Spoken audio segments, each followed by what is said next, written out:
እግዚአብሔር ይመስገን በየሶስት ወሩ ቢደረግ ጤናችንን እንገዛለን። በጣም የሰው ልጅ ይበላል ይጠጣል ይተኛል። ያንን ደግሞ የበላውን ለማረጋገጥ ለማስጣት ስፖርት መስራት አለበት። እድሜ በገፋ ቁጥር ብዙ ነገሮች ይገዛል። በብርና በገንዘብ ብዙ በሽታዎች ይገዛሉ። እንደዚህ አይነት ጤና ሰራተኞች በጣም አልፈልግም። በመንጦጦ ስለእንጦጦ ነገር ማየት ንጹህ አየር አለ። እንጦጦ ማለት በዚህ ባይዘው እንደዛ ነበር። እንጦጦ ተቀይሯል። በጣም ተቀይሯል። አሁን ጦጣ ገና ማለት ጦጣ አለው። አሁን ሀገር ቤት ነው ታላቅም ጦጣ አለ ተደብቆ ያ ኤኒዌይ እኔ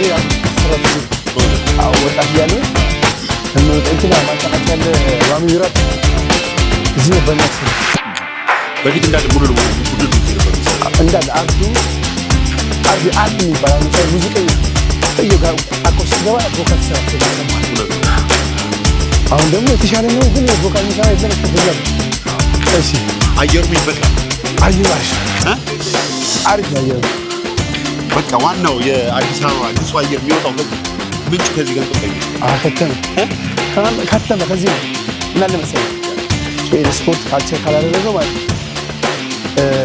የኮሌስትሮል ብዛት፣ ስኳር በሽታ በጣም ብዙ ያጠቃል።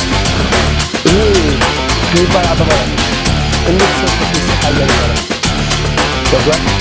አሁን የሰራው ብዙ ካጠራቀም ማለት ነው አጠራቅመህ በኋላ መታከም አይቻልም። ግን አሁን እየሰራ ለዚህም እየከፈልክ ለጤና ከሰራ ማለት ነው እድሜ በገፋ ቁጥር ምንም አይነት ችግር አይፈጠርብህም። ምንም አይነት ችግር በጣም ብዙ ሰው ነው ተገልብጦ የመጣው ግን ዛሬ። አዎ አብዛኞቹ ግን የሱ ተማሪዎች ናቸው። አብዛኞቹ አይ ቲንክ 85% ልክ ነህ።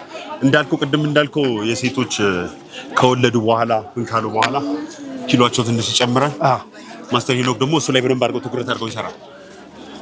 እሱ በደንብ የሚሰራ ምክንያቱም ብዙ ጊዜ እሱ ሲያሰራ ከመጀመሪያ በፊት ኦሪንቴሽን ይሰጣል ምናምን፣ ጤና ይታያል፣ ይመረመራል። ብዙ ፕሮሰስ አለው። ዝም ብለህ እንዳገኘው ዳይቭ አትገባም።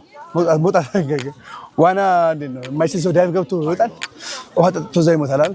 ልክ እንደዛውም ስፖርት ስትሰራ አድቫይዘር ያስፈልጋል። ልክ እንደማስተማር ይነገራል።